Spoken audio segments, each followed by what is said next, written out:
Hey everyone, this is Jesse from DarkStormReviews.com and welcome to New Comics and Booze for April 9th, 2014. Last week when I did my new comic book day video, I also added booze to it, just for the hell of it, because I had gone to the LCBO right after I had gone to Silver Snail, and that video proved to be not hugely popular, but it was more popular than my last one. I got more views, more likes and comments than that, so I thought, what the hell, I'll keep this as a regular thing. Last week I reviewed Crown Royal Maple very favorably. Since then I've also tried it with Coke and coffee. It goes really well with both, especially coffee. It makes a really nice like after dinner coffee. Really good. But before we get to the comics, this week I picked up a bottle of Hogan's Goat from Bose. It's a spiced bock, so it's seasonal. I hadn't tried this before. I don't know if they put this out last year or not, but there you go. Bose is a local brewer in Ontario. They make really good stuff. Love Bose. This is a 6.9 ABV alcohol content, a 600 milliliter bottle. It's all organic ingredients, like all Bose beers are. Of course, it's got the barley and the malt, organic, but also has peppermint, orange peel, juniper berries. So that sounds pretty interesting. So I got my steam whistle opener here. There we go.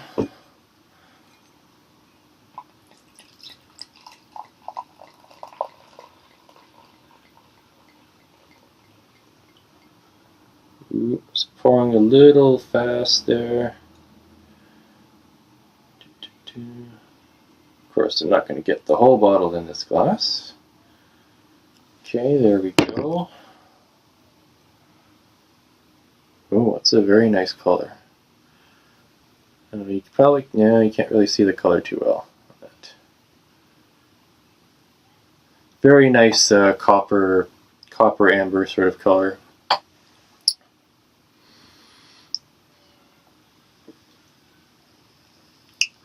I guess I should have described the smell first. Oh well, I couldn't help it. Oh, that's really tasty. When you taste the orange peel, so it reminds me a little bit of a, what do you call it? German white beer, or Belgian white beer, sorry. Like Hoegaarden. But then it's not like that. It's got some it's more hoppy. I don't taste any peppermint yet. I don't smell any either. Maybe it takes a while for it to kick in. Well, I'm going to put this aside. The orange peel is nice. It's got nice hops.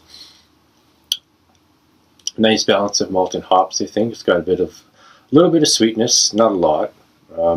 But not very bitter either. It's really well balanced. I'd say it's more malty than hoppy, for sure. It's not, yeah, it's definitely more malty and sweet than it is hoppy. And the orange peel in there is nice, really good stuff. So, on to the comics. Batman Eternal. I almost didn't pick this up, and unless this is really, really fantastic, I'm not picking up the other ones either. This, if you don't know, is, excuse me, going to be a weekly series for a year. It's going to be made up of 60 issues. That's quite a commitment, especially every single week. I mean, the artwork's really nice, as it is in most Bat books. I don't know, man. Like, I picked this, I almost didn't pick this up at all, and I may end up finishing the rest of this either digitally, because usually DC books, they're reduced by $1 after they've been out for 2 months, and then there's also the option of buying this in trade. I really doubt I'm going to be picking this up every single week, because that's a hell of a commitment. You know, I mean, what if it starts to really drag and get boring halfway through? You know, then you're going to feel like, you know, should I finish it off just because I started it and I'm halfway through, or should I just cut my losses and drop it? I don't know.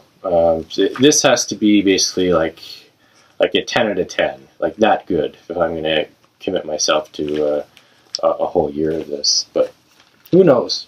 We'll see. Kick-Ass 3 issue 7. There's only one more of these to go, and that is it for Kick-Ass. I didn't really flip through this because I don't want to spoil anything when we're getting so close to the end now. All I'm going to show you is the first couple of pages there with the Hit Girl on the floor there. And that's pretty much it. If you haven't been following it this far, yeah, I really don't want to say anything. I don't want to spoil anything for myself or anybody else. So let's put that there. Lola XOXO. From Aspen. I kind of debated about whether I wanted to pick this up or not. It didn't sound exactly, like a groundbreaking type of story. Oh, maybe it is. I don't know.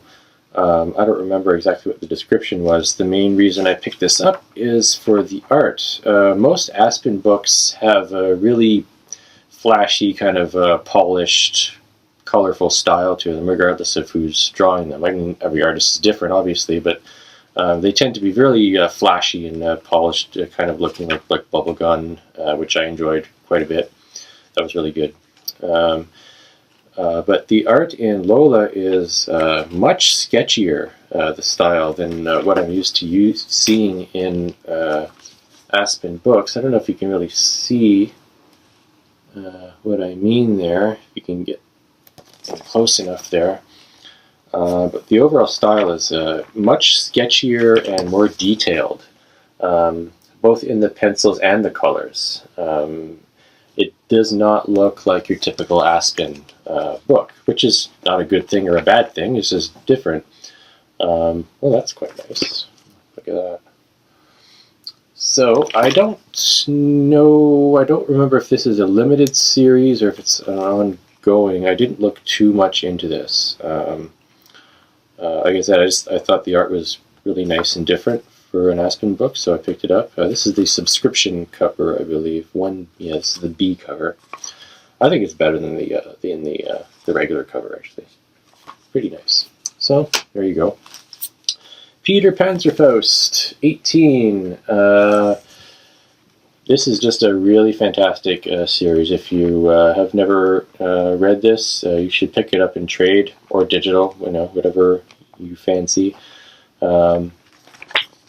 It's a really, really interesting tale, retelling of the Peter Pan story set in World War II in France, well, Europe. Really great stuff. But without the magic, of course, without the pixie dust and whatnot.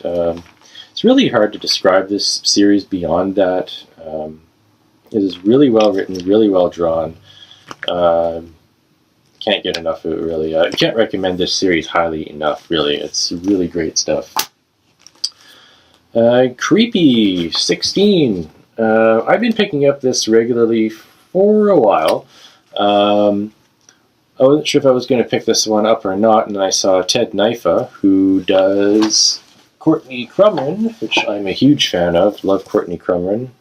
If you've never read any Courtney Crumrin, or Crumrin, I'm not exactly sure of the pronunciation. You should definitely check it out sometime. This is, what, volume 3? Yeah. Anyway, I can maybe save that for another video. Ted Nyfa video. Maybe I should do that sometime. Some video focusing on a particular creator that I like. This is his tale that he drew and wrote. He wrote and drew his creepy entry there. I don't know what it's about. I have no idea. I will find out. The Max, issue 6. This is also a subscription cover, I believe. Yeah, sub cover. as I said in the previous video, I watched this first as the MTV animation back in '90, whatever it was. Didn't read the comics, and then I heard that they were remastering the comics, recoloring them, and thought, well, hey, now's a great time to read the comic, which is, it's just like the animation. I feel like I'm watching the MTV animation when I read these. Really neat stuff. Deadpool 27, The Wedding of Deadpool. I actually didn't know this was a $9.99 cover. I don't know how many pages this is. It's really thick. The most important issue 27 in comics history. And it's also got a Guinness World Record holder there. I'm guessing the record, they don't say, but I'm guessing it's for most amount of characters ever on a cover, because there sure is an awful lot there. And a whole bunch of different art styles throughout. I'll just give you a few quick samples here, including the retro style that they do sometimes with Deadpool, like lost Deadpool issues from the 70s and the 80s and whatnot. There you go. So yeah, all kinds of different art styles in this issue.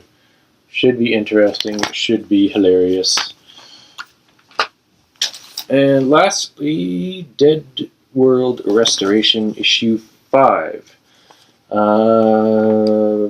do not remember if this is the last one. Yes, it is. This is the last one. I just flipped to the end and it says end now. I didn't ruin anything for myself, but yeah, it says end for now. So yes, this is the end for Dead World Restoration, which has been, I mean, the artwork, I really like this kind of artwork. It's an acquired taste, obviously. It's really dark and sketchy and looks painted, I guess it is. Yeah, it must be painted somehow. I'm not an art expert, folks. I like what I see, or I don't like what I see. And you see, there's not much of a color palette there. It's just mainly shades of like brown and grays and whites and whatnot. Pretty good stuff. Dead World was the first zombie comic I ever read in the early 90s when Vincent Locke was drawing it. That book was in black and white and very sketchy artwork style, which I really enjoyed.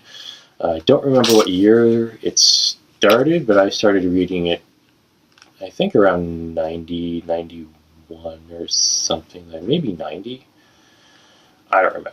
Long time ago. Anyways, that's it. That's all for the comics. I highly recommend you go out and get yourself some Hogan's Goat there, if it's available at your local LCBO, or if you're in the US, whatever beer store or liquor store you frequent. I don't know if they carry it down there or not. I have no idea, but it is damn good stuff. I'm Jesse from DarkstormReviews.com. Thanks for watching. Comments, likes, always appreciated. And see ya.